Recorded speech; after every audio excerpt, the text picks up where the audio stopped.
வழிபாடுகளில் மிக முக்கியமானது தேவி கருமாரியம்மன் வழிபாடு. சென்னை திருவேற்காட்டில் அமைந்திருக்கும் அருள்மிகு தேவி கருமாரியம்மன் கோவிலை அறியாதவர் யாரும் இருக்க முடியாது. இதே சென்னையில் அமைந்திருக்கும் சின்ன திருவேற்காட்டை தெரியுமா? மெய்யுருக வேண்டி நிற்பவரையும் அவர் குடும்பத்தையும் கண்டிப்பாய் காத்து நிற்பாள் இந்த கருமாரி. திருவேற்காட்டில் அருள்பாலிக்கும் அன்னை கருமாரி போன்றே அமைந்து சென்னை ராமாவரத்தில் இருந்து அருள்பாலிக்கின்றாள் இந்த தேவி கருமாரி.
சென்னை ராமாவரத்தில் இருக்கும் அன்னை சத்யா நகரில் உள்ள குடியிருப்புகளுக்கு மத்தியில் அமர்ந்து அன்னை அருள் செய்கிறாள்.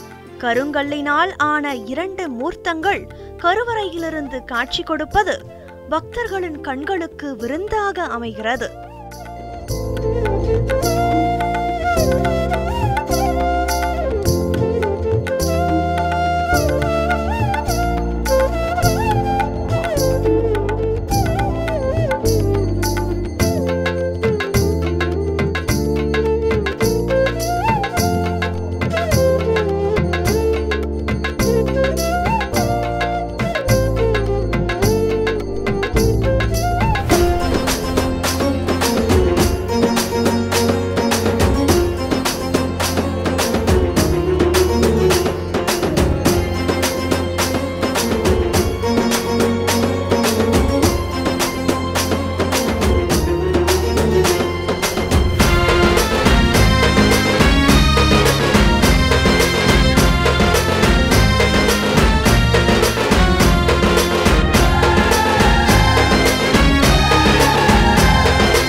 கோவிலின் முக்கிய பிரகாரத்தில் விநாயகர், முருகன், ஐயப்பன், தக்ஷணாமூர்த்தி, ஸ்ரீ துர்க்கை, ஆஞ்சநேயர் ஆகியோருக்கும் தனி சன்னதிகள் அமைந்திருக்கின்றன. நவகிரகங்களுக்கான சன்னதியும் இக்கோவிலில் அமைந்திருக்கிறது. வேம்பு மற்றும் அரசு ஆகிய மரங்கள் இக்கோவிலின் தல விருட்சமாக விளங்குகின்றன.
அனைத்து அம்மன் கோவில்களைப் போலவே இக்கோவிலிலும் ஆடி மாதத்தில் மிக சிறப்பான பூஜைகள் நடைபெறுகின்றன. ஆடி வெள்ளிக்கிழமைகளில் பொங்கலிடுவதும், ஆடி பூரத்தன்று வளைகாப்பு நடத்துவதும், ஆடி ஞாயிற்றுக்கிழமைகளில் கூழ் வார்ப்பதும் மிக முக்கிய நிகழ்வுகளாகும்.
கோவிலுக்கு மிக அருகே இருக்கும் பாம்பு புற்றில் பெண்கள் பால் வார்த்து வழிபடுவது வழக்கமாக உள்ளது.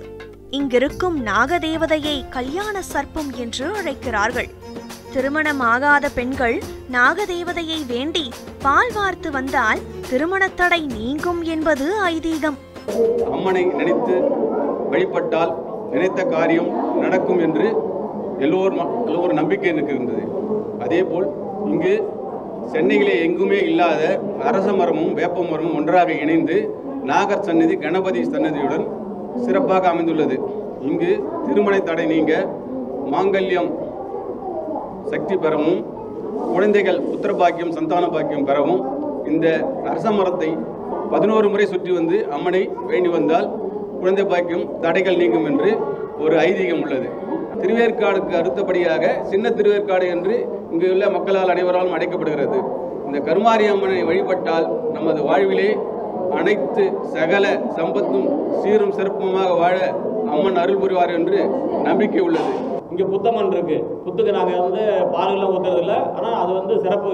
எங்களுக்கு வந்து அது வளர்ந்துகிட்டே தான் இருக்குது. நினைச்சது நடக்கும். நீங்கள் வந்து கல்யாணம் கைவிடணுமா நீங்கள் வேண்டிக்கோங்க, தொழில் விருத்தி நல்லா இருக்கமா வேண்டிக்கோங்க. நாங்கள்லாம் வந்து இங்கே வரும்போதெல்லாம் வந்து சாதாரணமாக தான் வந்தோம். இன்றைக்கி ரொம்ப வந்து நாங்கன்னு இல்லை, இந்த சத்யானர்கள் அந்த அத்தனை பேருமே வந்து இன்னைக்கு சீரும் சிறப்புமாக இருக்காங்கன்னா அதுக்கு இந்த அம்பாள் தான் வந்து காரணம். சிறிய கோவிலாக இருந்தாலும் சக்தி வாய்ந்த அம்மனின் அருளை பெற பக்தர்கள் பெருந்திரளாக வந்து வழிபடுகின்றனர்.